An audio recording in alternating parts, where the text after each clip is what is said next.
Bon, bah, bienvenue à tous à Laptop avec nos petits amis de Dust. Donc là, on organise la 5e, ah, c'est ça, hein, c'est la 5e soirée. Donc là, c'est quand même un peu du lourd ce soir. On a des grands intervenants et des grandes stars. Enfin, des gens que vous connaissez déjà certainement. Donc, le principe vraiment de ces soirées, c'est de vous inspirer. On ne vient pas vous vendre des produits, même si Dust est un très bon produit. D'ailleurs, je précise, nous l'utilisons en formation Design Sprint, là, et ça cartonne. C'est-à-dire que c'est trop bien, parce qu'on peut faire du collaboratif. On peut, voilà, avec tout, on peut créer tous ces petits agents et travailler en mode collaboratif sur des discussions. Donc là, vraiment, on cartonne entre Lovable et tout. Enfin, bon, bref, donc c'est un petit retour d'expérience. Et je vous le présenterai certainement lors d'une soirée. Donc l'usage de Dust, c'est trop bien. Donc d'ailleurs, qui est-ce qui connaît Dust? Sans vouloir vendre quoi que ce soit. Ok, bon, c'est cool. Donc bah, du coup, pour ceux qui ne connaissent pas, bah, vous pourrez poser la question après. Donc c'est un très bon usage. Après, donc on ne va pas forcément parler de l'outil, mais par contre, c'est vrai que c'est... Ce qui est intéressant dans ce type d'outil, c'est qu'on va pouvoir développer des nouveaux usages en tant que designer, PM ou quoi, ou même si on a juste des idées, on peut faire énormément de choses. Donc c'est un peu ce qui va se passer ce soir-là. Enfin, vous allez, je ne sais pas ce que vous allez présenter encore, mais je sais qu'Étienne a plein d'idées dans sa besace et crée énormément de petites applications, de petits produits perso. Et ça peut être aussi des grandes choses. Donc, en fait, le but, c'est de vous inspirer à créer des nouvelles... Enfin, déjà une vision, des visions produits, de les tester vite et pouvoir voilà, développer votre métier. Parce qu'effectivement, c'est ça qui est aussi intéressant pour nous à Laptop, c'est qu'on aime faire évoluer les gens vers des compétences un peu plus hautes, c'est-à-dire vraiment toujours essayer de penser plus loin avec les gens, pour les gens. Et donc là, ça vous permettra aussi, en fait, quand vous commencez à builder des choses, d'être beaucoup plus en contrôle de votre vision et de vos idées. Et ça, c'est important. Viens, mon petit Édouard, enfin mon gros Édouard, que tu puisses présenter aussi un petit ce que tu veux. Ça marche? Ouais, super. Bonsoir à tous, merci d'être là. On pense souvent, parce que je travaille chez Dust et que j'utilise beaucoup l'IA, que je suis un BA de l'IA. C'est pas nécessairement le cas. J'ai été là assez longtemps pour voir que le changement, ça a son lot de bons côtés et son lot de mauvais côtés. C'est les deux.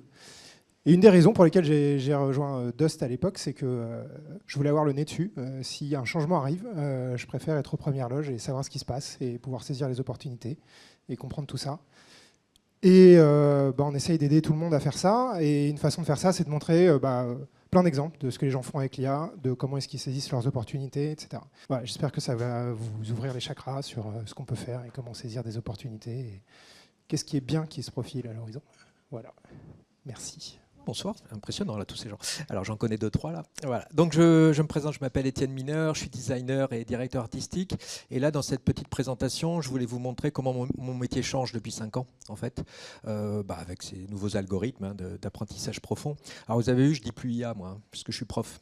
Si vous êtes prof, dites pas IA. Voilà, je vous le dis.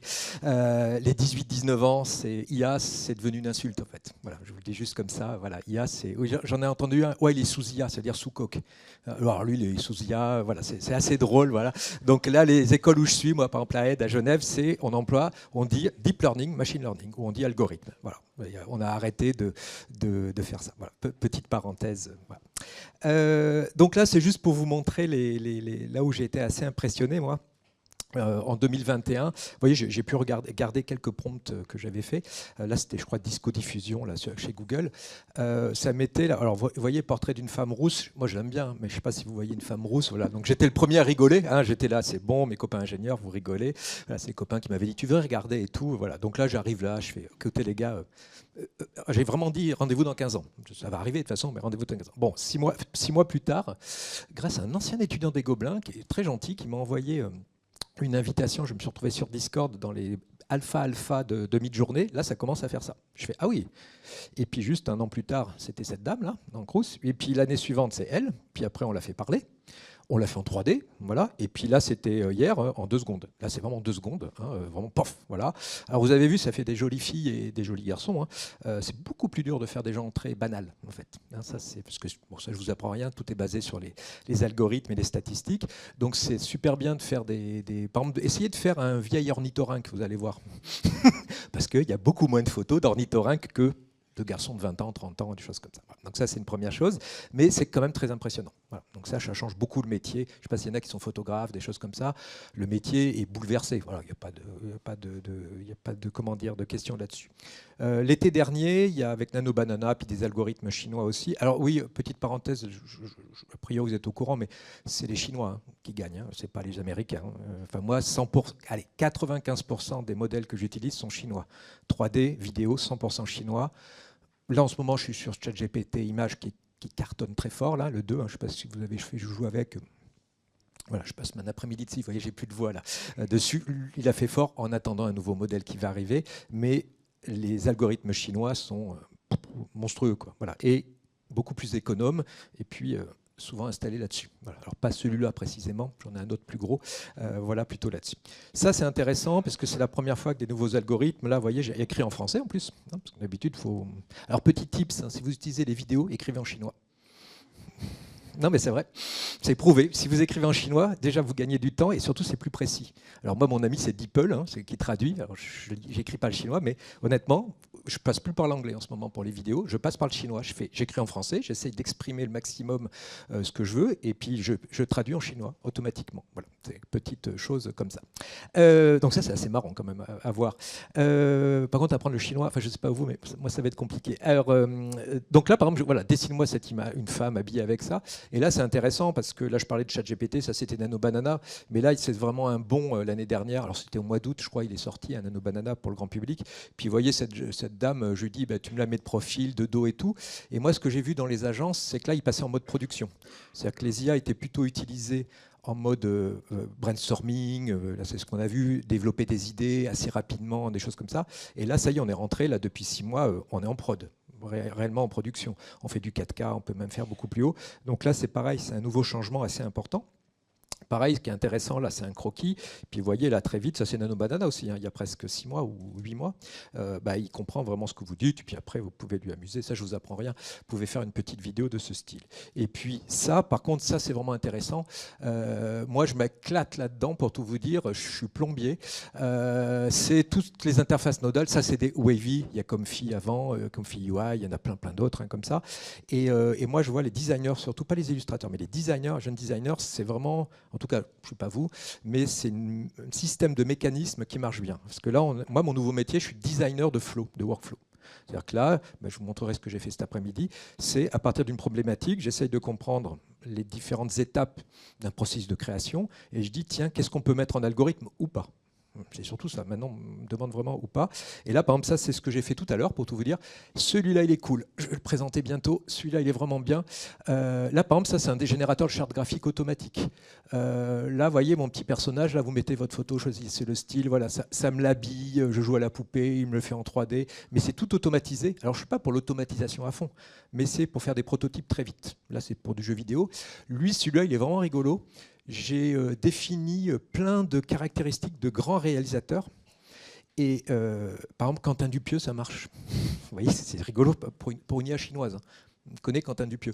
Et en fait, je lui donne une image, je ne lui donne pas de scénario, je lui donne juste des images. Et à partir de là, il me génère toute une série d'autres images. Je me sers des générateurs de vidéos pour générer des images fixes. Ça marche super bien.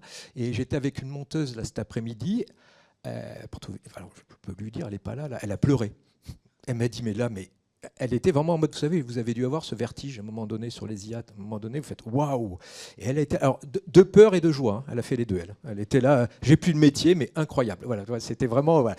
Après, elle a repris le dessus, voilà. Mais honnêtement, c'était super intéressant parce que ça génère des plans complètement improbables.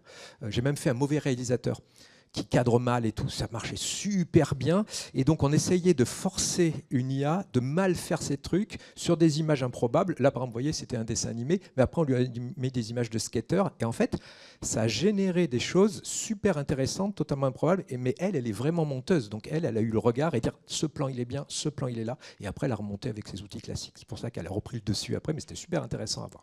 Voilà, donc là, il y a plein d'outils dans tous les sens, assez intéressants. Et ça, c'est vraiment un travail que les designers, enfin je ne sais pas vous, mais on met en place. Hein, et les briques de base, là c'est du chat GPT, là il y a des LLM partout, mais qui arrivent à déterminer qu'est-ce qui est important là-dedans. Mais par contre, là, mon boulot, moi, c'est d'arriver à structurer la manière dont je vois le monde, la manière dont je structure tout ça, parce que c'est très gênant, il n'y a que des cuisses qui volent, enfin vraiment, c'est des trucs, on dirait du Hans Bellner, voilà, des trucs très bizarres. Et puis j'ai retapé ça il y a 2 mois, voilà, maintenant on en est là. C'est-à-dire que juste pour vous montrer les ingénieurs dans ce domaine, et mathématiciens, au niveau là c'est Seedance, hein, mais ils ont monté en niveau. Alors par contre, il y a des petits détails, je ne sais pas si vous avez vu à la fin, il y a des cyclistes qui vont à l'envers, voilà, tu l'as vu là, voilà, donc il y a toujours quand même des choses improbables, mais dans le photoréalisme, là-haut, je ne sais pas si vous l'avez vu. Voilà. Et là, j'ai vraiment juste mis Tour de France, en français en plus, hein, Tour de France vélo, voilà, juste ça. Donc ça, c'est juste pour vous montrer le niveau d'augmentation de qualité des IA. Ça, c'est en Asie, hein, je vous mets la musique si vous voulez, ouais, c'est bien ça. Voilà. Donc là, tout est réalisé par IA, 100%. C'est mi-journée en fait, hein, ça. Mais par contre, les équipes sont des vrais animateurs, des vrais scénaristes, c'est des vraies équipes hein, classiques, sauf qu'ils ont plus ou moins, malheureusement pour certains, posé le stylo et ils produisent 100% en IA. Voilà. En ce moment, c'est la fête en 3D. Mais alors la fête, hein, ça c'est des designers qui se fabriquent leurs outils. On va en parler, là, ils en ont parlé un peu de vibe coding. Ça c'est du text to CAD, c'est-à-dire c'est pas juste, vous savez, on peut faire de l'image vers la 3D, il vous fait un mesh, ça marche très bien, il y a plein d'algorithmes qui font ça, mais là, on a passé un cap, là, il y a 2 mois, où tout d'un coup, on arrive à déterminer très très précisément les engrenages, les choses comme ça, et donc là, il fait des fichiers utilisables. Vous voyez, là, c'est pas évident, hein, faire ça en IA, même en 3D tout court. Et alors, je me suis dit, tiens, moi, il y a un truc que j'aime pas, c'est modéliser en 3D. Je suis pas patient, je suis pas bon, ça m'énerve, c'est pas mon métier. Et là, je travaillais avec une architecte et qui me dit, voilà, elle fait des photos. Et puis des fois, elle dit, bon, là, il y a des meubles Ikea à mettre, je dois les remodéliser, les trucs comme ça. Mais je lui dis, attends, on va faire un petit truc rigolo. Donc ça, c'est vraiment, je pique sur Ikea. Hein, là, je fais capture d'écran d'un meuble. Alors, le meuble est simple, hein, voilà. Et automatiquement, il me le génère comme ça et c'est un vrai fichier. Vous voyez, il y a les portes, il connaît les tiroirs, voilà, il connaît à peu près tout. Et ça, c'est un vrai fichier 3D utilisable. C'est-à-dire que c'est pas juste un mesh. C'est-à-dire que dedans, il y a les tiroirs, il y a les portes, elles s'ouvrent et compagnie. Et ça, c'est vraiment assez intéressant parce que là, on arrive à un domaine où, vous voyez là, le modèle. Alors, il n'y a pas encore les charnières, hein, il va le faire bientôt. Mais là, si je crois que j'ai animé, vous voyez, il sait que les portes s'ouvrent. Voilà, par exemple. Donc, il a une connaissance beaucoup plus. C'est pas juste une enveloppe bête, c'est qu'il connaît le principe, par exemple, faire un pédalier. Il sait à quoi sert un pédalier. Il sait que quand on le tourne, ça va entraîner tel engrenage. Donc là, on est dans un cap, je ne sais pas s'il y en a qui font de l'archi ou du design industriel. Là, en ce moment, c'est un peu la fête. Hein. C'est vraiment une explosion d'outils faits par des designers ou des architectes. Ce n'est pas imposé par AutoCAD, je ne sais pas quoi, Dassault Systèmes et compagnie, hein, qui sont très bien, il n'y a pas de problème. Mais là, c'est des gens qui disent, tiens, moi, je vais développer mon outil. Moi, il fait que des meubles Ikea. Voilà.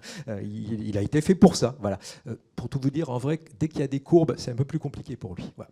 Mais ça me suffit. Alors en prod, moi je vous explique un peu la manière dont j'ai travaillé ça, c'était il y a 2 ans ou 3 ans. Donc en tout cas, c'est un copain, Jean-Jacques, qui a fait un disque, voilà, et qui me dit, ouais, ça serait marrant que tu utilises des IA et tout. Je lui dis, ouais, bon, pourquoi ? Alors moi, pour tout vous dire, je m'impose les IA, quand j'utilise les IA, je m'impose de choses que je ne sais pas faire.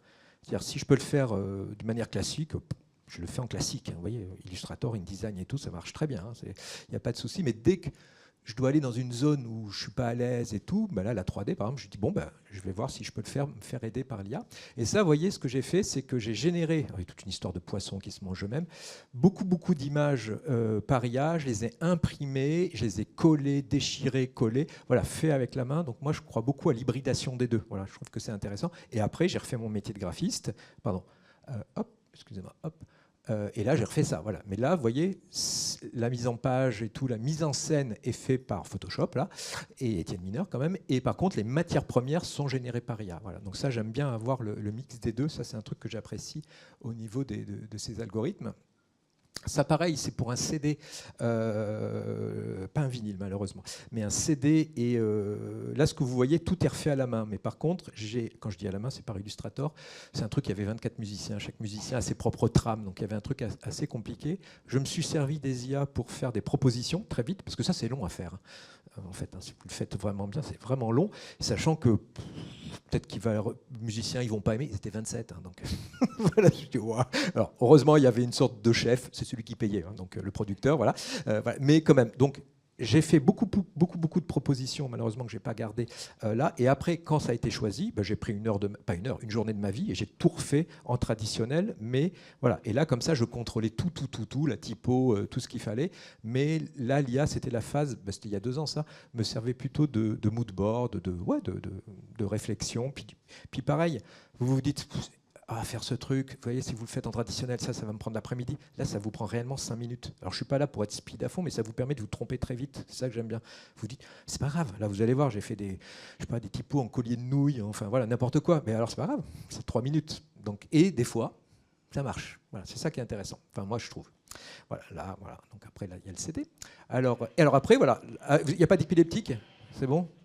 Voilà, je préviens, on n'est pas dans le noir. Non, parce que c'est assez violent. Bon, normalement, il est là. Là, c'est un clip que j'ai fait après. En fait, ce que j'ai fait, toutes les images, c'est les images du CD. Et en fait, j'ai demandé à IA d'analyser le son et de me créer des scripts After Effects pour le montage. Donc, en fait, j'ai rien fait. J'ai juste codé l'outil, je lui ai donné des spécifications, et à partir de là, c'est des scripts dans After Effects, et suivant le rythme, il m'a pris des morceaux d'images, fait des formes géométriques et tout. Voilà. Par contre, c'est entièrement, donc là, parfaitement calé et compagnie. Voilà. Ça dure un peu longtemps, je vous évite tout ça, mais je me suis bien amusé. Voilà. Il y a un truc où elles sont nulles, les IA, c'est les typos. Ça, c'est rigolo, parce que... alors, ça y est, idéogramme, là, je ne sais pas si vous avez fait Joujou, là, c'est les Québécois, je ne sais plus, les algorithmes là, qui sont arrivés, là, idéogramme, et puis même ChatGPT et tout, voilà, ça commence à être assez costaud. Mais il y a encore 2-3 ans, puis toujours un Midjourney que j'adore, est complètement nul en typo. Donc là, ça m'amuse beaucoup. Et je suis typographe de formation. En tout cas, j'ai étudié la typo. Donc ça, c'est quelque chose où je me suis très vite refocalisé dessus, parce que je ne sais pas vous, mais les IA, ça permet de tout faire et rien, en fait. Donc moi, je suis assez vite perdu. Au début, là, il y a 3-4 ans, j'ai passé des nuits sur ces IA et tout. Et puis, vous êtes assez fascinés, vous voyez. Et moi, il y a un truc que j'ai vu, je ne sais pas si vous avez ça. Tout le monde dit, ouais, les IA. Enfin, je vais voir un développeur. Il me dit, ouais, pour l'image, c'est incroyable, mais pour le code, moi c'est pareil. Ouais, pour le code c'est incroyable, mais pour l'image, non, c'est nul. Voilà. Et tout le temps. Mais le plombier, il va vous dire la même chose, l'ingénieur aussi. Tout le temps, en fait, quand vous êtes spécialiste d'un domaine, tout de suite, vous ne faites pas leurrer. En fait, très vite, vous voyez les problèmes. Donc il faut faire attention. Donc j'ai dit, tiens, il y a un truc que je connais bien, c'est la typo, et ça tombe bien. Elle est nulle, mais nulle. Alors, vous savez pourquoi? Parce que moi, je travaillais avec des ingénieurs en IA, des mathématiciens, alors des jeunes PhD, là, et puis, alors c'était il y a 4 ans, là. Et alors, c'était super drôle. Je lui dis, mais c'est bizarre, les IA sont, au début, vous savez, faites pour reconnaître les chiffres, les numéros, les choses comme ça. Elles savent vraiment lire notre écriture manuscrite. Par contre, elles ont du mal à écrire. Je lui dis, c'est bizarre. Elle me dit, mais c'est normal, Étienne, tout le monde s'en fout. La typo, tout le monde s'en fout. Il me dit, c'est un microcosme, voyez, vous, ça vous intéresse, hein, et encore, peut-être qu'il y en a, mais c'est un microcosme. Il me dit, mais qui a envie de la typo en France? Il y a 2-3 personnes qui sont typographes vraiment professionnels, et en fait, ils font beaucoup de logos à côté, hein, c'est pas que de la typo. Donc c'était assez drôle, il m'a dit, oui, ça dépend du marché. Alors là, ça y est, maintenant. Mais c'est intéressant, parce qu'il m'a dit, moi, je suis payé pour faire des jolies baskets, il m'a dit, voiture et filles. Voilà, en gros, le marché, moi, me dit, puis après, il m'a demandé si j'avais 100 millions de dollars pour lancer un modèle. Alors j'ai dit, peut-être pas tout de suite. Voilà. Bon, en tout cas, ce qui m'intéressait, ça c'était en 2021, c'est de travailler, de m'éloigner joyeusement de l'Helvetica, et je disais là, tout à l'heure, de faire des trucs en crème chantilly, en eau et compagnie, de partir vraiment dans tous les sens. C'était assez intéressant, c'est assez jouissif en fait, c'est assez rigolo, parce que j'ai l'impression d'être un enfant qui fait des bêtises et qui teste des trucs comme ça. Oui, moi j'ai été éduqué à l'Helvetica hardcore, hein, vraiment noir et blanc, voilà. Et donc à plus de 50 ans, je fais ouais, j'ai le droit, voilà, ça c'est assez drôle. Celle-là, par exemple, je l'aime bien, celle-là à gauche, parce qu'il y avait un quiproquo entre la couleur corail et le corail. C'est-à-dire qu'il a mélangé. J'avais demandé... je ne sais plus, c'était un truc basé sur les Plitzplis d'Issemiaké, mélangé couleur. J'ai pas dit couleur, j'ai dit peut-être couleur corail, mais en tout cas, il a cru que c'était entre la couleur et l'animal. Voilà. Et ça a fait toute une variation qui m'intéressait. Et ça, je trouve ça intéressant parce que c'est de retrouver la capacité à se tromper. Vous savez, l'accident heureux. Et ça, c'est très très dur en numérique parce que tous ces logiciels qu'on a actuellement sont là pour pas qu'on fasse d'erreur. Illustrator, hein, il n'est pas trop dans l'approximation. Hein, tous les logiciels et compagnie, c'est vraiment pour faire exactement ce qu'on veut. Et là, ce qui est intéressant avec les IA, c'est tout d'un coup, elles partent dans des endroits totalement inattendus. D'ailleurs, moi, mes étudiants, les trouvent plus drôles du tout, les IA actuelles. Elles sont trop sérieuses, elles ne sont pas drôles. Ils repartent sur des vieux trucs de mi-journée. Où ils me disaient, ouais, on a pris des IA un peu nulles. J'aimais bien cette expression. Ouais, un peu nulles, elles sont bien celles-là, parce qu'en fait, elles font travailler le cerveau. Alors que là, actuellement, le ChatGPT-2, en fait, il respecte ce que vous dites. Alors, c'est super quand vous bossez, mais quand vous êtes en phase plutôt de création et tout, c'est moins intéressant. Alors heureusement, on peut arriver à installer ces petites IA nulles, voilà, que j'aime bien. Voilà. Donc celles-là, elles sont assez folles. Donc ça, c'est intéressant, juste pour un travail.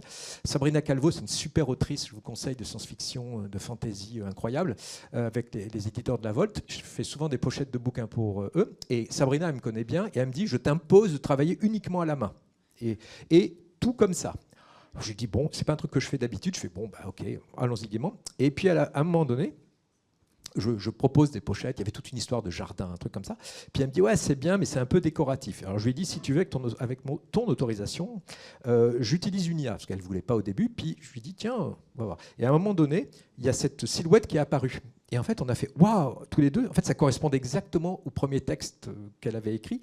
Et en fait, là, on est tombé d'accord. Et c'est marrant parce que c'est complètement un hasard. Hein. C'était vraiment pour dire tiens, on va voir ce que ça donne. C'est comme, je sais pas, vous jetez des cailloux dans l'eau, puis vous verrez ce que ça donne. Puis tout d'un coup, il y a un caillou qui fait hey, c'est pas mal le petit rond là au-dessous.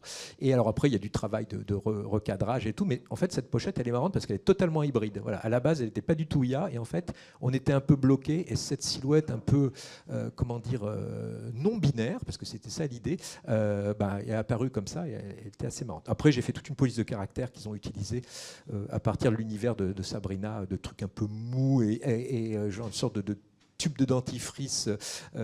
Comment dire ? Vous voyez, ça, c'est impossible. Enfin, moi, je ne sais pas faire ça en vrai. Si vous me le dites de le faire en 3D ou en animation After Effects, c'est extrêmement compliqué. Et là, moi, je pars toujours dans des zones où je ne saurais pas faire autrement. Donc voilà, je trouve ça intéressant. Après, je me suis beaucoup amusé l'année dernière avec des petits papillons. J'ai eu la chance de travailler pour le couturier japonais Issey Miyake pendant très longtemps. Et donc, je reprenais des termes qu'Issey Miyake avait. Et en fait, ça donne assez rapidement ça. Alors, j'en ai fait plein, des choses comme ça. Voilà. Alors là, c'est plus fluide ici. Hein. Là, il y a un petit lag. Voilà. Je passe vite là-dessus. Hein. Si ça vous intéresse, je vous donnerai la présentation. Voilà. Et après, j'ai commencé à faire des vrais alphabets complets. Là, pour tout vous dire, il y a du boulot parce que, en fait, les IA n'ont pas avant, en tout cas, il y a 2-3 ans, n'avaient pas conscience de l'autre lettre. D'ailleurs, ils ne savent pas ce que c'est que les lettres. Donc, il y avait un gros travail après dans Photoshop pour vous dire tout réaligner, choisir et tout, afin d'avoir une police de caractères, si on peut dire, ou en tout cas un alphabet à peu près cohérent. Voilà, là c'est la badaboum, voilà. Voilà. Ça c'est mes heures de train, je passe beaucoup de temps en train, donc voilà, dans mi-journée. Et là en fait, là, je pars toujours de croquis, oui je vous ai oublié de vous dire, je pars toujours de photos de croquis que je fais moi-même, de petits gribouillis, de trucs comme ça, et après je donne à l'IA et je lui demande de délirer dessus, et à un moment donné je trouve un truc intéressant, et après je lui demande de faire des alphabets à partir de là. Voilà. Donc moi je travaille toujours à partir de vrais croquis personnels. Là pareil, c'était des trucs au stylo bille, des choses comme ça, et moi j'aime beaucoup le motion design et je m'amuse beaucoup là-dessus. Alors là, c'est pas très fluide, hein, je suis désolé, c'est un peu plus fluide ici. Voilà. Ça, c'est les dernières que j'ai faites. Merci la SNCF. Je suis resté 6 heures bloqué dans un train. Voilà. Non, mais vraiment, bon, bah voilà, on se console comme on peut. Voilà. Donc là, je fais toute une police de caractère à base de lacets fluo. Ça, c'est une note. Là, je suis dans les trucs énervés en ce moment. Voilà. Voilà. Donc dans les trucs. Mais ça, c'est vraiment. Alors pour tout vous dire, là, c'est ChatGPT 2, parce qu'en fait, ça y est, il commence à pouvoir faire des grilles, il comprend les grilles, il comprend les structures. Là, je lui avais dit toujours la même épaisseur. Voilà, là, on rentre dans un domaine, vous voyez, c'est moins mou, c'est moins aléatoire. Et là, ça permet de faire ce genre de choses. Là, c'est pour une horloge, pour te dire qu'un jour va sortir, qui donne l'heure avec des chiffres qui passent de l'un à l'autre comme ça, uniquement. Voilà, tac. Bon, il y a des petites sautes. Voilà, après, j'ai fait tout l'alphabet, hein, tant qu'à faire. Allons-y gaiement. Hop. Alors, ça prend du temps, hein, quand même. Hein, c'est pas du premier coup. Hein. Je dois faire 200 essais avant que ça marche. Hein. C'est pas. Voilà. Celle-là, j'aime bien. C'est pour une pochette de disque qui va sortir un jour. J'ai essayé de mélanger. Vous voyez, les IA, elles font toujours des trucs très lisses, très parfait. On dirait des pubs L'Oréal, ça c'est super facile. Hein. Si vous faites des pubs de parfum, de voiture, alors honnêtement, j'allais dire changer de métier, quoi, parce que les IA le font super bien. Non, mais vraiment, super bien. On fait des plans incroyables, des trucs de vue par drone, voilà, tout le monde est beau, tout le monde est lisse. Par contre, faire un truc bien crado comme ça, 8 bits, un peu raté, c'est beaucoup plus compliqué. Voilà. Et puis après, on essaye de l'animer. Voilà. Donc, bon, c'est plus fluide ici. Je vais vous le mettre là, hein, parce que je suis désolé. Hop, voilà. Voilà, c'est un peu plus fluide ici. Et puis, ça c'est mon Instagram, voilà, comme ça, c'est plus vite, hein, je vous montre, voilà, ça c'est, voilà, j'en ai, je suis un peu en surproduction en ce moment, voilà, parce que, voilà, et puis là je vais vous montrer autre chose, là, un petit peu, voilà, donc là, vous voyez ma vie, il y a des fois mes photos de vacances, voilà, et puis des fois des types, comme ça, c'est Instagram, quoi, voilà. Bon, il n'y a pas trop ma tête, si, quand il y a ma tête, il y a des trucs bizarres dessus, voilà, c'est tout, voilà. Mais vous voyez, j'en ai fait plein, là je vous montre pas tout, mais à chaque fois, il y a une idée, il y a un croquis, et après, une fois que j'ai l'idée bien, pour tout vous dire, je trouve que l'IA elle est beaucoup plus forte que moi. Donc je ne commence pas un travail avec l'IA, mais que ce soit un texte, une image ou un son, tant que je n'ai pas travaillé d'abord moi sur papier ou commencé à écrire, parce que sinon, je ne sais pas comment ça marche chez vous, mais sinon, elle est trop forte en fait. C'est-à-dire que j'ai du mal à... Vous voyez, si je commence avec une idée et toute petite, et puis je commence à dialoguer avec l'IA, mais en fait, l'IA va m'emporter dans sa direction, alors que non, moi, je vais aller dans une direction là, et c'est un peu dur de garder le cap. Voilà. Bon, là, c'est infini, hein. Il y a 60 ans de... Voilà. Ça, c'est un super projet, je vous montre rapidement, encore avec ma grande copine Sabrina, et malheureusement, avec Nicolas Nova, mais qui est malheureusement décédé l'année dernière, qui est un grand sociologue, anthropologue, vraiment génial. Et en fait, Nicolas, je vous la fais courte, il a travaillé, il a fait une thèse, il fait plein de thèses, Nicolas, il en a fait plein de thèses. Et là, c'était une thèse, il avait travaillé pendant 4 ans sur les Alpes et surtout Chamonix. Et c'est l'endroit où le changement climatique est le plus visible dans toute l'Europe. Donc il avait travaillé là-dessus, c'est un scientifique, hein, vraiment. Et à la fin, il m'avait dit, moi, ma thèse, alors il y a une thèse classique, mais à chaque fois, il se débrouille que sa thèse soit sous une autre forme. Et avec Sabrina, on a dit, en fait, le meilleur moyen de faire discuter les gens sur le futur de Chamonix, donc c'est Chamonix en 2100, c'est le jeu de rôle papier. Et bon, alors ça tombe bien, on est tous rôlistes, hein, donc on a fait, oui, c'est évident, donc c'est un jeu de rôle. Cette thèse est devenue un jeu de rôle. Et Nicolas a fait tout un travail, là je vous montre à quoi ça ressemble, donc ça c'est des doubles pages. Tout ce qui est écrit par Nicolas, par un humain, 0 IA, c'est un travail scientifique. Il a fait une chronologie, par exemple, de moins 4000 à plus 2100. Puis il m'a dit, tiens, ça serait marrant de mettre l'IA là-dedans. Alors je fais, bon, je sais pas, pourquoi pas. Et je lui dis, ouais, mais il faut qu'on trouve un moyen de l'utiliser d'une manière un peu rigolote. Donc en fait, toutes les images que vous voyez, ça c'est des gravures de 1897. La mer de glace, par exemple, hein, qui embêtait beaucoup les villageois, hein, pour tout vous dire, hein, parce qu'ils pensaient que c'était un grand dragon qui leur arrivait dessus et qui gelait toute la vallée. Et en fait, à partir de 2023, toutes les images sont générées par IA. Mais je vous explique comment c'est fait. C'est simple, Nicolas m'avait donné une base de données immense de 5000 images, libres de droit, bien sûr, c'est des vieilles images, et j'ai fait une sélection de 500 images là-dedans, que des gravures et des peintures du 19e, 18e siècle. Et l'IA ne connaissait, donc on a fait un LoRa, on a entraîné, c'était il y a 3 ans, hein, on a entraîné un modèle qui ne connaît que le 19e siècle. Et à partir du 19e siècle, on a dialogué avec cette IA pour lui faire inventer le 21e siècle. Mais cette IA ne sait pas ce que c'est qu'une antenne, ni un satellite, ni un téléphone. Donc en fait, il faut lui expliquer.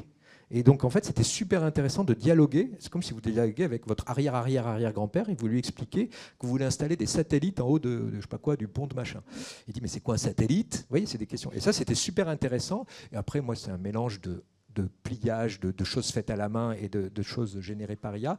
Et ça, vous voyez, ça c'est un vrai poster, alors à part la typo, hein, mais c'est à quoi ressemblerait peut-être un poster pour un festival de musique électronique en 2042 dans les Alpes, à quoi ressemblerait une chapelle. Voilà. Mais par contre, dans l'IA, on lui a expliqué qu'il ne devait utiliser que des roches locales, pas de béton. Voilà. On lui avait donné des contraintes. Voilà. Et surtout, on était parti pas du tout dans un futur dystopique. Par exemple, au début, quand je disais futur, on mettait 2080 ou science-fiction, mais 100% des gens avaient des armes. Ben non, je ne sais pas ce que vous en pensez, mais non. Moi, pourquoi? C'était Mad Max, quoi qu'il arrive. Vous voyez, maintenant, on parlait du Tour de France en 2050, on parlait des alpinistes, on parlait du vélo, on parlait que la vie allait continuer un peu différemment, parce qu'il y a le réchauffement climatique et tout, mais que les gens, ils allaient continuer à vivre. Et donc, c'est pour ça, pour tout vous dire, on a enlevé beaucoup de... Il n'y a pas d'humains. Parce qu'à chaque fois, les humains, ils avaient tous des flingues. Mais c'était l'enfer, quoi, vraiment. Là, par exemple, c'est un centre de calcul. Ouais, c'est mieux. Voilà. Donc ça, c'est un centre de refroidissement pour calcul intensif en 2085, basé sur de l'eau. Voilà. Alors, vous voyez, toutes les trames et tout, c'est qu'en fait, comme il ne connaît que les gravures, il ne connaît pas la photo. Donc lui, par défaut, il me faisait ça. Et après, c'est imprimé en risographie pour tout vous dire. Là, voilà. Ça, c'est à quoi va ressembler les assiettes en 2088. Voilà, la céramique, à quoi ça va ressembler. Pour tout vous dire, c'est inspiré des flocons de neige et les couleurs sont issues des vraies algues qu'on trouve dans les lacs en ce moment, parce que en fait, les lacs ont augmenté entre 2 et 4 degrés en moins de 20 ans, ce qui est énorme. Il y a des nouvelles algues qui se développent et ça pose plein de problèmes. Mais par contre, dans ces algues, il y a des pigments qui permettent de faire du orangé et du bleu. Donc on est parti sur un mélange de trucs scientifiques et de trucs complètement délirants. Voilà. Ça, c'était assez intéressant à faire. Voilà, alors ça, c'est un carnet. Dans le jeu de rôle, il y a un bouquin qui raconte l'histoire, le jeu, les scénarios. Et on a un petit bouquin qui est là, qui est un artefact, qui est un petit livret trouvé au pied de Chamonix en 2088, je crois, qu'on a écrit, d'un graphiste. Voilà, et en fait, c'est ces notes, et bien sûr, les notes correspondent au scénario qu'on a dans le jeu, et c'est les notes d'un graphiste. Vous voyez, c'est bien, on imprime encore en 2088, on a du papier. Voilà. Alors, pour finir, il y a un truc, moi, qui m'intéresse et qui m'amuse beaucoup, beaucoup. Quand je dis m'amuse, ça m'intéresse vraiment beaucoup.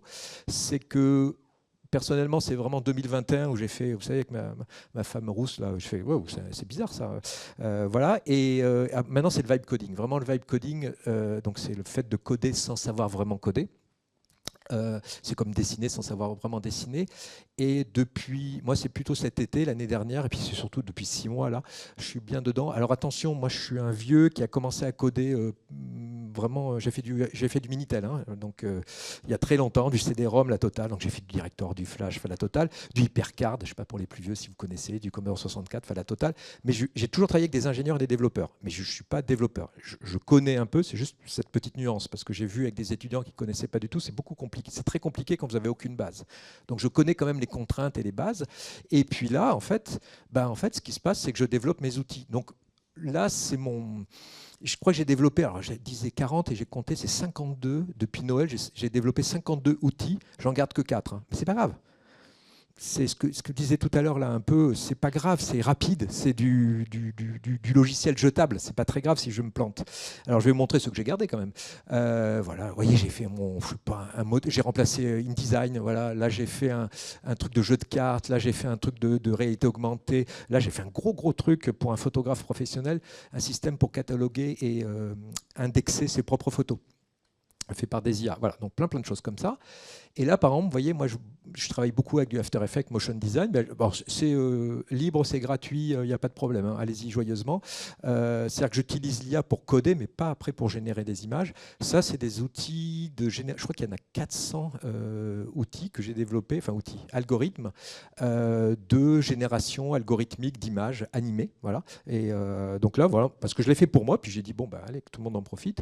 Là, j'en ai un autre. Alors, vous voyez, par exemple, vous pouvez faire ça. Bon, c'est mieux ici. Là, c'est toujours mes lettres hein, pour tester. Mais j'en ai plein et vous pouvez écrire ce que vous voulez. Il y a la résolution que vous voulez. C'est des outils de vidging en fait. Hein. J'étais parti là-dessus.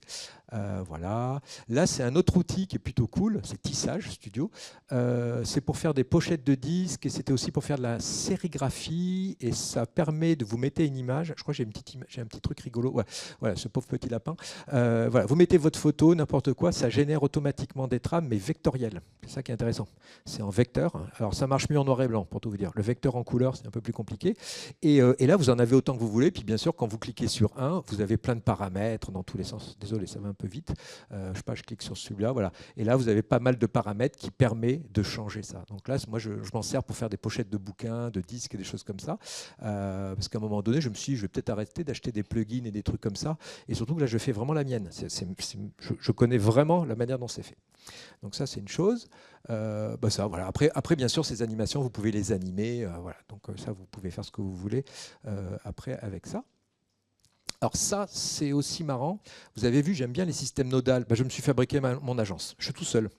J'ai mon agence tout seul, voilà, ma petite agence. Voilà. Et vous allez voir, j'ai mon designer de la stratégie, vous voyez, j'ai ma creative squad, j'ai mon logo spécialiste, mon directeur artistique, designer de la stratégie, mon chasseur de tendance, mon photographe et tout. Et en fait, là, vous voyez, en plus, ils se donnent la main, c'est sympa, hein, ils font une ronde. J'ai aussi un mec rigolo, il est où là j'ai le designer critique qui est infernal, c'est-à-dire qu'il critique le travail des autres. Alors, il a lu Guy Debord et tout, il est marxiste et tout, il est très énervé. Mais par contre, c'est marrant parce qu'il est obligé, les autres sont obligés de lui répondre et de valider. Voilà. Donc au début, il était trop violent parce qu'il dit tout de suite c'était société capitaliste, machin, il faut foutre le feu, mais c'était super drôle à regarder. Et alors, bien sûr, moi je peux intervenir. Hein. Mais en tout cas, ce qui est intéressant, là, vous voyez, c'est un petit exemple que j'ai fait. J'ai dit, je déclare, là on le voit mal, mais je déclare 2-3 paramètres. J'ai un designer de la stratégie qui. Alors, truc très intéressant, je mets le vrai prix que ça coûte en vrai. Parce que c'est des API chez Google et compagnie, c'est pas des crédits, des brousoufles, des trucs comme ça, c'est le vrai prix que je paye. Comme ça, voilà, parce que très très vite ça monte. Hein. Je ne sais pas si vous avez vu. J'ai vu qu'il y en a certains qui utilisent Claude. Bon courage. Hein. Moi c'est fini Claude. C'est super, hein, mais c'est pas possible. Voilà. Et voilà. Et après il me génère. Là c'est avec des comment ça s'appelle Kintsugi, c'est ça. C'est les systèmes de réparation japonaises qui sont super. Et là en fait ce qui est intéressant dans mon travail, outre la petite blague, je me suis dit mais c'est un vrai outil que j'utilise tous les jours en fait maintenant, c'est que mon Art Director, j'ai essayé de mettre en algorithme la manière dont je travaillais. C'est quelles étaient les étapes, vraiment à définir, c'est intéressant sur son travail, de dire comment je travaille et tout. Et en fait, ça m'aide à faire ça. Et après, le designer stratégie ou le photographe, c'est des copains à moi qui ont ce métier, qui m'ont expliqué la manière dont eux réfléchissaient. Bien sûr, après, moi, j'ai changé ça. Et après, c'est moi qui teste et j'ai plusieurs personnalités. Comme j'ai fait tout à l'heure avec le cinéma, j'ai plusieurs réalisateurs, plusieurs personnalités, et je les change. Et après, bien sûr, j'interviens. C'est moi qui rajoute mon petit truc. Voilà. Et après, j'ai celui qui fait de la vidéo, de l'audio. Voilà, je fais à peu près tout. Hein. Et ça, c'est des petits modules que je me suis fabriqués. Oui, j'ai celui est rigolo. Il crée des noms. Je suis nul pour trouver des noms, moi, pour les trucs. Et là, à partir de là, voilà, il arrive à me trouver un nom intéressant et il me le justifie. Et j'ai aussi un truc aussi rigolo. C'est, vous savez, des fois, je sais pas, ils avaient, par exemple, les couvertures de bouquins, des trucs que je fais, des fois, il y en a que je préfère, mais je ne peux pas le justifier vraiment. En fait, il me trouve la justification par rapport à mon client. Et pour tout vous dire, je vais sur LinkedIn, je vois... Non, vraiment, je l'ai fait. Alors, c'est dur LinkedIn parce qu'ils ne veulent pas qu'on se capte trop, mais j'ai trouvé des trucs chinois qui passent à travers. Vous allez sur LinkedIn, vous savez, je le scanne, je regarde ses réseaux sociaux, je sais ce qu'il aime, et il organise il explique cette image vraiment en adéquation avec ses goûts. Plus ou moins supposé. Mais en fait, ça marche des fois. Enfin, en tout cas, ça me donne des idées. Je dis, ben ouais, je suis bête, le mec qui fait ça, bah ouais, il doit aimer ça. Voilà. J'ai vu, je dirais pas le nom, c'est marrant, ils ont fait ça, ils ont fait un faux sondage. Ils travaillaient pour des politiques. Vous savez, les politiques, ils regardent que les sondages. Ben, pour faire passer le logo, ils ont dit, on a fait un sondage avec notre logo. C'était faux. Hein. Ils ont dit, regardez les résultats du sondage, c'est celui-là qui est le mieux. Il me dit, c'est passé. Voilà. Et c'est l'IA qui a donné. Voilà. Et ça, c'est assez drôle parce que c'est une sorte de manigance, voilà. Mais là, c'est pour faire passer des fois des idées, des trucs comme ça. Voilà, là, il me propose des logos, voilà, des trucs comme ça. Voilà. Puis la petite image avec l'enfant content, voilà. Voilà. Ça, c'est autre chose, j'ai bientôt fini. Ça, moi, j'ai beaucoup travaillé dans le domaine ludique et je trouve que le jeu, c'est un domaine, les mécaniques ludiques, je trouve que c'est le moyen le plus créatif possible, c'est-à-dire que ça libère les gens. Enfin, moi, je me suis aperçu, en tout cas, moi, ça marche bien comme ça. Et là, c'est un vrai outil de A à Z. Hein. Vous pouvez y aller, hein, c'est Deck Studio, non, je ne me rappelle plus, Dextory.studio, voilà. C'est gratuit, tout pas de problème. Et c'est un vrai créateur de narration interactive. Je ne sais pas si vous connaissez Twine, voilà, c'est un petit outil open source. Voilà, c'est Twine dans mes rêves. C'est-à-dire que j'ai refabriqué mon Twine à moi. Et en fait, j'ai juste à regarder, j'ai juste à cliquer, je télécharge des images, vous faites du drag and drop. Et en fait, c'est un générateur d'histoire interactive, par contre sur téléphone, et vous avez juste à swiper, un peu comme Tinder, mais vers le haut, vers le bas, droite ou gauche, et c'est vous qui choisissez l'organigramme. Et là, vous voyez, quand je mets une image en haut, voilà. Je ne vais pas aller loin parce que c'est un gros logiciel hein, maintenant que j'ai développé. Il a son petit succès. D'ailleurs, j'ai un petit problème de bande passante maintenant parce que j'étais tout sur des trucs gratuits. Les hébergeurs, ils ont fait, vous êtes gentils. Voilà. J'ai un simulateur sur iPhone tout de suite en temps réel. Voilà. Et vous testez tout de suite ce que ça donne. Tac, tac, tac. C'est que du HTML. Enfin, HTML et pas mal de JavaScript et compagnie derrière. Et moi, j'ai fait pendant 15 ans beaucoup d'applications Android et iPhone. Je ne veux plus passer par les stores. Jamais de ma vie. C'est fini. Qu'ils aillent tous en enfer. Vraiment. Non, je vous le dis. Non, mais quand vous travaillez pour des jeux pour enfants, c'est l'enfer.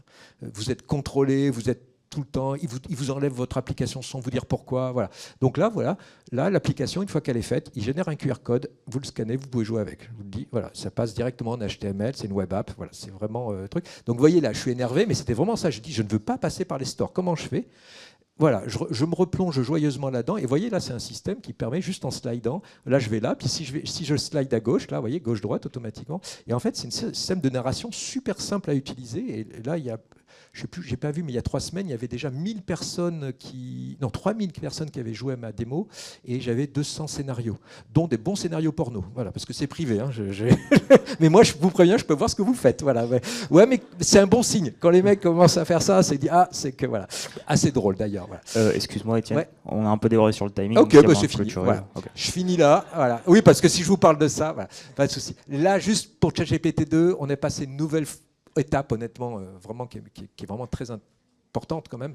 Là, c'est 20 minutes de discussion résumée, c'est-à-dire qu'il est capable, voilà, sur une police de caractère qui n'est pas évidente à faire, c'est 20 minutes de discussion résumée en charte graphique. C'est-à-dire qu'il m'a mis la charte graphique complète, il l'a analysée, il m'a fait ma grille et tout, et puis après je lui ai dit, tiens, maintenant je voudrais la coder, et je finis là-dessus. Et là, je me suis fait un outil qui, vous voyez, elle est interactive, la typo, un peu plus fixe, ça marche. Hein. Et là, c'est Mistral. J'ai fait des interfaces pour Mistral. Et suivant la police de caractère que vous utilisez, le caractère de l'IA diffère.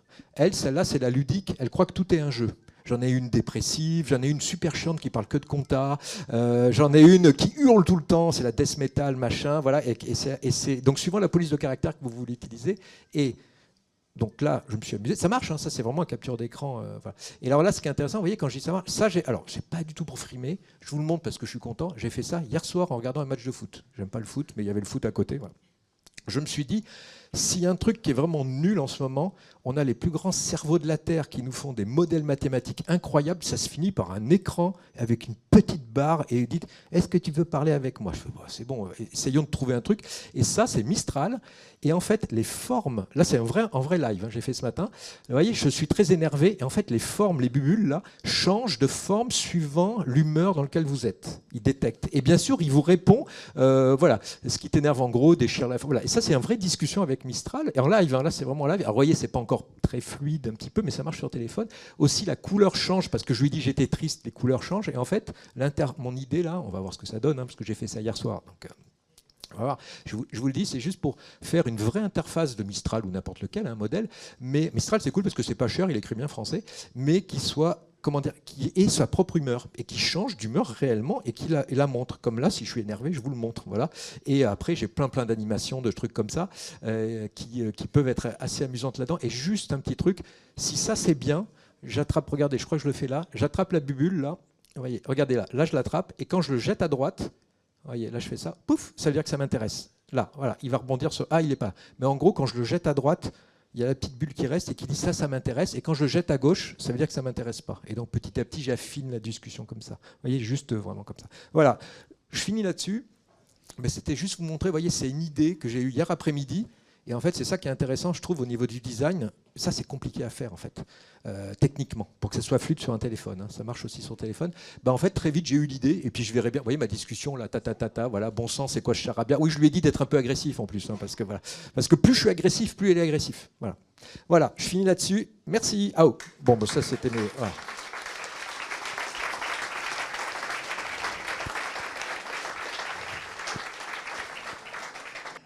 Ok, donc moi je suis Alexis, je suis là pour vous parler, alors c'est un peu un titre putaclic, où je vais vous parler de mes convictions sur la manière dont les équipes et les gens doivent créer leur propre système d'exploitation pour opérer. C'est très en lien avec certaines choses qui ont été montrées ce soir, notamment je pense qu'il y a pas mal de convictions que je voulais partager qui ont déjà été partagées par Étienne, d'où les slides que j'ai retirés. Vu qu'on est à un meet-up d'AI, je vais remplir votre contexte window avec un peu de contexte sur moi. Je suis un geek, en tout cas je me caractérise comme tel. J'ai découvert l'HTML dans un bouquin à 12 ans. Dans la foulée, j'ai créé un site sur Britney Spears. J'ai déjà cherché ce site, mais j'ai jamais réussi à le retrouver. Très rapidement, j'ai construit mes ordinateurs, ça me passionnait. À Noël, j'avais de l'argent pour aller acheter des pièces informatiques et je passais le 25, quand les magasins étaient fermés, à réfléchir à ce que j'allais acheter. Vu que je ne savais pas dessiner, j'ai fait en fait une école d'ingénieur en informatique. J'avais des facilités pour copier sur mes voisins et avoir un diplôme d'ingénieur, et j'étais nul en dessin, donc c'est la voie que j'ai prise. Au quotidien, j'ai plus souvent en fait un terminal qui est ouvert sur mon ordinateur que Figma, et aujourd'hui je suis VP Product et Product Design chez Deezer. Donc j'ai une question pour vous, qui est, à votre avis, est-ce que je ship du code en production, vu mon profil? Levez la main. Oh, putain, je pensais que ça allait plutôt réussir à vous convaincre. Et non, c'est un piège. Ouais, je mise toute ma présentation sur des blagues et vous faire sourire. En fait, ce qui est vrai, c'est qu'aujourd'hui, on entend souvent parler sur LinkedIn de gens qui poussent du code en production. Et je pense que c'est vrai. Aujourd'hui, l'IA, c'est en train de redéfinir un peu les frontières de notre métier. Et en fait, c'est clair qu'un designer peut pousser du code en production, mais ce n'est pas la seule option.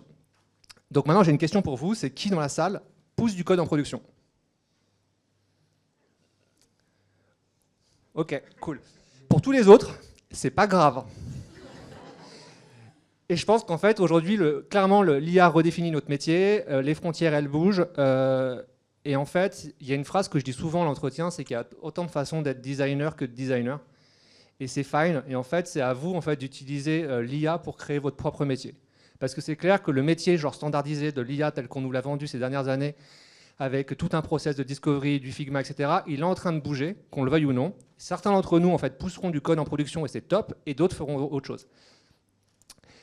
Et en fait, il y a un problème là-dedans d'avoir en fait, un métier qui évolue, c'est que en fait, ça c'était... Étienne et Edouard, ils doivent connaître un peu, c'était un peu le métier de designer il y a 10 ans en fait. On avait un Photoshop et on avait un Chrome avec Gmail. Aujourd'hui, si j'essaye un peu de simplifier, alors on a un Figma, on a un Slack et on a genre un outil d'IA, donc que ça soit Dust, Claude, etc. En fait, mon point, c'est que les outils qu'on utilise au quotidien, ils restent genre super standardisés. Donc c'est assez étrange. Moi, je bosse chez Deezer. Donc, Étienne parlait un peu du machine learning. C'est un truc qui existe depuis plein d'années en fait. On n'a pas attendu genre ChatGPT pour en fait avoir des trucs de machine learning et on a des algos de recommandation dans nos téléphones, dans nos apps depuis super longtemps. Moi, il y a un truc qui m'étonne, c'est qu'on a du contenu sur nos plateformes qui sont super personnalisés. Pour autant, les outils qu'on utilise, ils suivent en fait un standard. On est toujours en train d'utiliser les mêmes outils, les mêmes process qui doivent soi-disant fonctionner pour tout le monde. Et moi, je pense qu'il est temps que on arrive à se créer un truc comme ça. Parce que ça, c'est un peu le futur qu'on nous a vendu. On avait Tony Stark qui parlait à Jarvis, et Jarvis, il créait en fait les outils en live. Non. Donc il est peut-être un peu temps en fait, de se créer en fait, nos propres outils, nos propres process. Ceux qui vont créer en fait, une expérience de designer super personnelle, comme le sont en fait, nos algos de recommandation. Et la première question, c'est pourquoi. Le pourquoi, moi, je pense que c'est pour se créer son propre job. Un job dans lequel on est plus efficace, dans lequel en fait, on se sent être un meilleur designer, pour aussi minimiser ses faiblesses, parce qu'il y a des trucs qu'on aime faire dans notre métier, et il y a des trucs qu'on n'aime pas faire, et je pense que c'est fine, en fait. Et en fait, il faut plutôt utiliser l'IA pour faire tous les trucs qui nous font chier, tous les trucs sur lesquels on est mauvais, et en fait, rester focus sur les trucs qui nous plaisent vraiment. Et dernier point qui est super important, c'est pour être heureux dans son travail de designer au quotidien. Alors, comment qu'on fait? Alors là, c'est mon côté nerd. Je pense que j'ai besoin en fait, d'avoir un truc très rationnel dans ma vie. Et je pourrais imaginer ça genre, sous la forme d'une matrix qui est la matrice d'Eisenhower. C'est un peu un truc que j'utilise moi au quotidien, qui est en fait, si c'est urgent et important, je le fais. Et si c'est pas urgent ou c'est pas important, je le fais pas. Mais ça s'applique pas en fait à la question comment je décide de où est-ce que je mets mon effort en tant qu'individu, où est-ce que je mets de l'IA.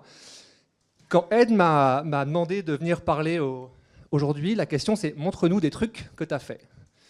Et j'ai regardé un peu de mon ordinateur tous les trucs que j'avais fait et il n'y avait rien qui avait de logique là-dedans. Et donc j'ai essayé de m'expliquer, de trouver le raisonnement que j'avais eu pour créer ces trucs-là. Et donc je me suis fait en fait une sorte d'arbre de décision, qui est un peu celui que moi je m'applique au quotidien pour savoir si c'est un truc que je fais, moi en tant qu'individu qui aime le design, ou est-ce que c'est un truc sur lequel je vais essayer de m'outiller.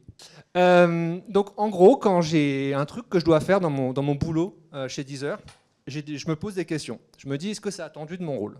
Parce qu'en fait, je suis encore passionné par le craft.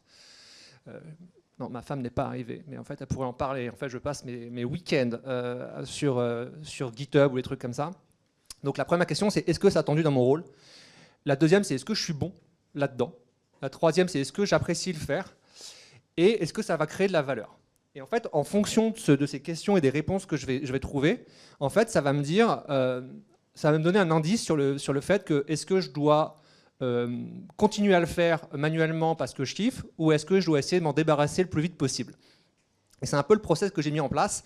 Là, j'ai quelques exemples à vous partager. Dans mon boulot, j'ai pas mal de gens qui bossent sur le produit. Et donc, on attend de moi que je sois toujours un peu une sorte de tour de contrôle, et que j'arrive à savoir ce qui se passe, où est-ce qu'en sont les projets, où est-ce que ça se passe bien, où est-ce qu'il y a des angles morts, etc. Je suis tellement nul à ça. En fait, je suis un grand bordélique. Et en fait, même si je me suis mis un slot tous les matins dans mon agenda, enfin pas tous les matins, tous les lundis matins à 9h30, c'est le premier truc de mon agenda toutes les semaines, je ne l'ai jamais fait. Jamais une seule fois ces 3 dernières années chez Deezer, j'ai réussi à me motiver un lundi matin pour aller faire le check de tous nos outils de suivi de projet, les Confluence, les Slack, pour voir si tout se passait bien. Donc clairement, ça, c'est un truc qui est attendu dans mon job, c'est un truc sur lequel je suis mauvais, c'est un truc que je n'aime pas faire, et c'est un truc, par contre, si je le fais, ou si c'est fait, ça dégage de la valeur pour toute la boîte. Parce que si j'arrive à savoir s'il y a des soucis à gérer, etc., je peux intervenir très rapidement, etc. Donc ça, clairement, c'est le premier truc que j'ai automatisé avec Dust. C'est l'agent qui fait le tour de tous les Confluence, des Slack, des projets Atlas, et qui arrive un peu à aligner les décalages entre les projets, les petits trucs que je dois catcher, etc. À côté de ça, il y a un truc que je n'ai pas encore dit, c'est que je suis, enfin si je l'ai un peu sous-entendu, je suis passionné par le craft. Il y a un Victor qui est là, qui est dans mes équipes et qui pourra en parler. J'ai encore trop besoin d'être proche de la matière. Par contre, ce n'est pas attendu de mon job. Donc comment je fais? Parce que si je ne le fais pas, je ne suis pas heureux. Si je ne suis pas heureux, je ne performe pas dans mon job. Donc là, en fait, tout l'enjeu pour moi, c'est de me dire, OK, il faut que je trouve un moyen ici d'avoir de l'impact pour aider mes équipes, et d'arriver à me créer ce sentiment d'épanouissement le plus vite possible. Parce que je pourrais passer ma journée entière sur Figma ou sur Visual Studio Code pour faire ce que j'aime le plus, mais la réalité, c'est qu'à la fin de la journée, il y a quelqu'un qui va venir me voir en me disant « Oh, au fait, tu as fait la liste des tâches de VP qui est attendue ». Donc en fait, là-dessus, il faut que j'arrive à trouver un moyen, moi, de satisfaire mon craft le plus rapidement possible. Et en fait, ça s'applique à tous les designers. Donc en fait, c'est à vous aussi de vous créer vos propres questions, de réfléchir. Ça demande aussi un peu d'introspection, de savoir où est-ce que je suis fort, ce que j'aime faire, etc. Mais ça marche aussi pour les équipes. Et en fait, les mêmes questions, on peut plus ou moins les calquer. Et c'est pour ça que tout à l'heure, quand je regardais le talk d'Alan, en fait, je me suis dit, ce qui est intéressant, et c'est pour ça que je voulais parler de ça aujourd'hui, c'est que toutes les équipes sont différentes. Et qu'en fait, au même titre que tous les designers sont différents, toutes les équipes sont différentes. Ça dépend vraiment de la nature de l'équipe, des gens qui composent l'équipe, de la culture de la boîte. Donc en fait, dans certaines boîtes, les gens seront amenés, en fait, les designers seront amenés à pousser du code en production. Dans d'autres, pas du tout. Et pour le coup, chez Deezer, Victor est témoin, je pense qu'on a beaucoup de choses à faire déjà en tant que designer avant d'aller shipper du code. On aimerait, hein. On est vraiment, on a notre curseur qui est prêt, on a notre Cloud Code qui est prêt, on a une seule envie, c'est pousser du code en production. Par contre, il y a plein d'autres trucs que l'on peut faire. Et donc, à l'échelle d'une équipe, la question, elle se pose aussi. Et elle s'est posée, nous, sur plusieurs choses. Cette année, on a eu besoin, en fait, de faire une grosse analyse sur tous les feedbacks clients que l'on reçoit, qui arrivent depuis différentes sources de surveys, pour identifier des opportunités à explorer. Et c'est un job qu'on doit faire en fait en permanence. Donc en fait, ça va être long. Il y a 1000 surveys analysés et chaque survey en fait est le job d'un designer.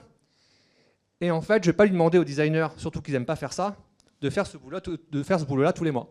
Donc en fait, un des outils qu'on a créé, c'est un petit outil qui utilise les agents de Dust pour récupérer sur notre outil de survey l'intégralité des feedbacks qui ont été rédigés par les utilisateurs, de les analyser avec Dust, de nous faire en fait un premier gros fichier JSON qu'après on utilise pour se faire une frame dans Dust qui nous permet d'avoir une sorte de tour de contrôle de quelles sont en fait les zones du produit sur lesquelles les utilisateurs nous disent des choses dans les 30 premiers jours d'utilisation de l'application.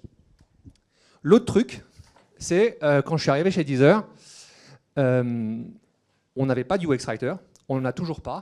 Et donc, dans la manière dont l'équipe était organisée, c'était les équipes copywriter, côté marketing, qui faisaient les copies du produit. Et je ne sais pas s'il y en a qui connaissent en fait cette situation-là, ça pose quelques problèmes, parce qu'on a des gens qui ont un cerveau de marketeur ou de créatif, à qui on demande de créer des copies pour le produit. Ça ne marche pas. Donc petit à petit, on a réussi à se battre pour arriver à faire entendre que l'ownership de la copie c'était côté design. Par contre, si je suis un peu ma liste de questions, on est vraiment claqué au sol. Il y a quelques personnes dans l'équipe qui sont très bons en UX Writing, qui ont les compétences, qui ont la fibre. Mais par contre, on ne peut pas demander à des designers qui n'ont pas cette fibre, ce muscle développé, de devenir en fait les owners de la copie, d'écrire par eux-mêmes en fait la copie dans le produit. Donc en fait, le boulot qu'on a fait pour à la fois garantir la qualité de ce que l'on envoyait et faire en sorte que ça se fasse vite, c'est de créer en fait des outils pour nous aider à créer les copies. Et donc ces deux choses-là sur lesquelles on a bossé, c'est pas des trucs où on envoie du code en production, mais c'est des trucs qui nous sont vraiment utiles pour créer notre façon d'opérer au quotidien. Je vais vous montrer un petit truc sur lequel on a bossé qui est un peu plus conséquent. L'année dernière, un de nos gros focus, c'était l'expression personnelle. Comment les gens s'expriment au travers du produit Deezer. Et donc on a travaillé ça tout au long de l'année avec pas mal d'initiatives. Et l'une d'entre elles, qui était un peu mon gros fantasme, parce que moi je suis un enfant des années 90 et j'ai grandi avec un player qui s'appelait Winamp. Étienne, tu connais ? Et Winamp permettait en fait de totalement customiser son lecteur musical, c'était mon fantasme, et donc on l'a lancé l'année dernière. Par contre, quand on a identifié cette initiative, ça a soulevé pas mal de questions. Comment on le fait comment on sait qu'on construit les bons thèmes ? Comment ces thèmes on les construit bien ? Parce qu'on va toucher aux couleurs. Et combien de temps il va nous falloir pour les faire ? Autant côté ingénierie que côté product design. On a décidé de créer notre propre outil pour plusieurs raisons. La première, c'est qu'on n'avait jamais trouvé une solution qui était disponible sur l'étagère. Il y a plein d'outils pour créer ces palettes de couleurs, mais nous, on n'a jamais trouvé un outil qui matchait parfaitement nos besoins. L'autre, c'est que le faire à la main, c'est pas du tout scalable. Même si quelqu'un a une super bonne expertise, créer genre 10 thèmes, ça demande quand même du temps. Et si ça repose sur une personne qui a tout le knowledge, ça marche pas. Et en plus de ça, créer des couleurs à la main, c'est un boulot quand même super subjectif. Alors ça marche quand on fait je pense, de l'art. Mais quand on veut faire un produit qui soit à la fois accessible et qui suive certaines contraintes, ça devient très compliqué. Et la dernière raison pour créer un outil, c'est l'expertise. On était peu dans l'équipe à avoir une véritable expertise sur les couleurs.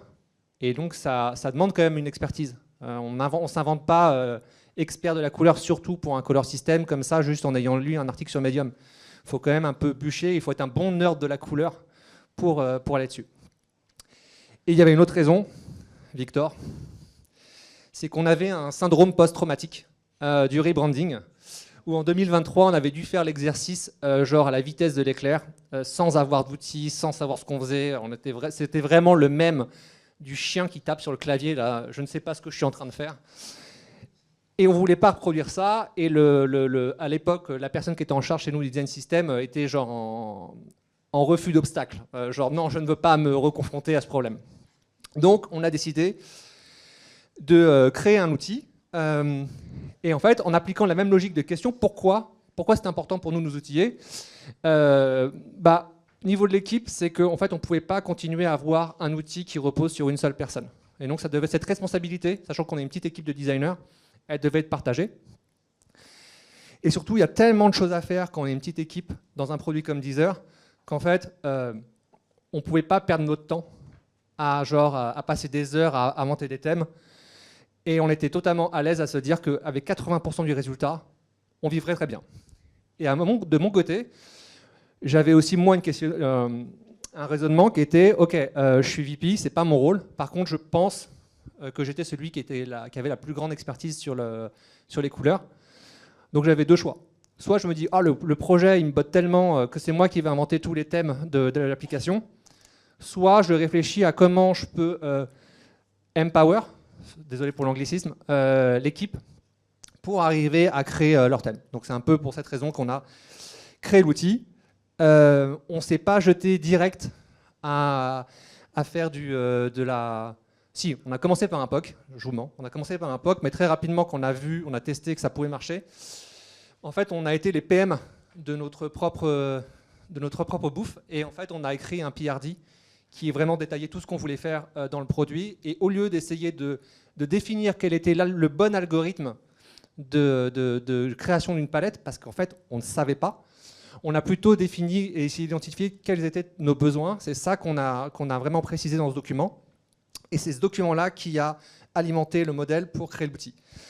Donc dans ce document, on précisait en fait l'objectif. Et l'objectif, c'était vraiment aider les designers à être autonomes dans la création de palettes pour générer des thèmes. On donnait tous les détails sur ce qu'un PM appellerait un peu les user stories. Donc c'était en fait quel va être le flow que les utilisateurs, donc les designers, vont avoir pour créer en fait le thème de la demande initiale jusqu'à l'output. Donner toutes les structures de notre palette, qui était en fait une des grosses contraintes, et ensuite donner toutes les contraintes de génération qu'on avait en tête. Donc à la fois les sujets d'accessibilité, où on était un peu, je dirais, fou là-dedans, parce qu'on s'en est mis deux dans la tête. On n'était pas satisfait juste d'être WCAG, on voulait être APCA. Le fait qu'on ne voulait pas bosser avec du hexadécimal, etc., et qu'on voulait être en LCH parce que c'était mieux dans la perception des couleurs, mes fesses. Non, si c'est vrai. Qu'on voulait supporter le P3 parce qu'en fait, les gens payent des téléphones à 1000 balles et on continue à utiliser du hexadécimal. C'est une hérésie alors que les téléphones sont capables d'afficher de meilleures couleurs.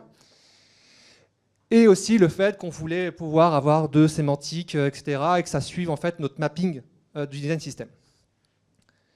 Donc ça, c'était le premier POC qui a été généré. Ce POC, il avait juste pour vocation de répondre à ces trois questions-là. C'est est-ce qu'on est capable de créer des thèmes qui tiennent la route? Est-ce qu'on est capable de créer des trucs qui matchent nos contraintes? Et est-ce qu'on est capable de le faire rapidement? Donc ça, c'est ce qu'on a fait avec ce premier outil. Très rapidement, en fait, on est arrivé à voir qu'on pouvait jouer avec des curseurs et que ça nous sortait des trucs qui étaient cohérents. Et sachant qu'on avait déjà fait l'exercice auparavant, on voyait que ça collait ce qu'on avait déjà fait. Et après, on allait un peu plus loin, où en fait, on s'est dit, OK, d'accord, on va avoir des gens qui vont jouer avec des curseurs et qui vont avoir aucune idée de ce qu'ils sont en train de faire. Donc le premier truc qu'on a mis en place, c'est créer en fait un retour visuel avec des composants de notre design system qui permettaient en fait aux gens, quand ils jouent avec la création de palettes, de voir directement sur un truc qui ressemble à Deezer comment ça va ressortir, de pouvoir jouer sur les différentes palettes et de pouvoir checker que d'un point de vue accessibilité, ça fonctionne. Au final, le pipeline qu'on avait mis en place pour générer les palettes, c'est on construit la palette, et donc ça, c'est l'outil. Je vais vous le montrer juste après. 2, c'est comment on teste cette palette-là. Et donc là, on a réfléchi à comment, une fois qu'on est satisfait du produit sur cette toute palette qui s'appelle Deezer Colors, super nom, on est capable de retourner dans Figma pour tester ça sur tous nos différents écrans. Donc au début, c'était vraiment un MVP. On faisait des copier-coller de couleurs dans le fichier Figma. Et maintenant, à l'ère des LLM et de l'IA, en fait, on utilise les outils en ligne de commande pour directement mettre à jour nos tokens dans Figma. Et à la fin, parce que c'était aussi le dernier goulot d'étranglement, c'est OK, les designers ont fait une super bonne palette. Je peux vous dire que le jour où on a dit aux ingénieurs chez Deezer qu'on voulait customiser les couleurs du produit et qu'on allait leur envoyer des palettes de couleurs et qu'en fait, quand l'utilisateur allait choisir une couleur, il fallait que ça se mette à jour partout dans le produit sur un truc où la code base elle a 15 ans, ils n'étaient pas contents. Quand on a mis en place le premier thème, je crois que c'était pour Halloween, ça a été très compliqué. Donc c'était un des apprentissages qu'on a eu, c'est OK, il faut qu'on facilite le end-off entre les designers et les ingés là-dessus. Et donc on a travaillé encore une fois à l'aide de Claude Code, un script qui utilise en fait une librairie qui s'appelle Style Dictionary, qui est un outil pour les gens du design system, et qui permet en fait, avec une ligne de commande, ça prend tous nos tokens et ça génère les fichiers de configuration pour les différentes plateformes dans le langage qu'ils veulent, et ça suit en fait leurs fichiers à eux. Donc en fait, quand nous, on décidait de générer un nouveau thème, on avait juste besoin de drag and drop ou de pusher sur un repo GitHub les nouveaux thèmes. Et en fait, ouais, c'est des trucs qu'on continue parce qu'en fait, on n'est pas, certes, chez Deezer, on ne ship pas encore du code en production, mais vraiment, on a cette logique de, OK, comment on peut l'utiliser, ces modèles, pour créer des outils, pour nous empowered, nous donner des super pouvoirs au quotidien. Et je pense que c'est vraiment ça le truc. Donc on a à la fois un plugin qui s'appelle Deezer Data qui nous permet en fait de mettre des vraies données dans tous nos Figma et qui était un truc qui manquait. Avant, c'était genre à la main, changer des covers, etc. On a un autre outil qui nous permet d'exporter en fait, justement les thèmes depuis Figma. On utilise beaucoup Dust, etc. Pour conclure, ne vous sentez pas forcé de pusher du code en production.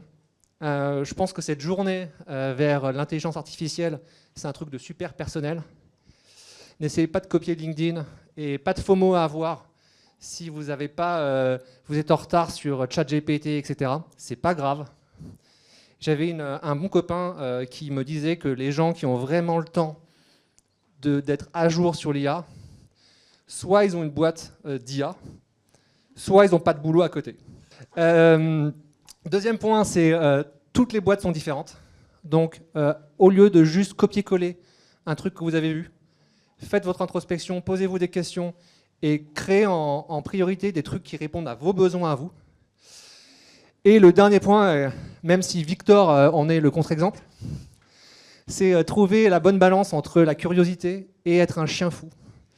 Moi, j'ai tendance à dire que je vais vraiment préférer des designers qui se sont posés la question sur comment ils doivent s'outiller que des gens qui auront vraiment tout essayé comme des fous et qui me vont montrer toutes les nouveautés de dire. Voilà, merci beaucoup et pizza.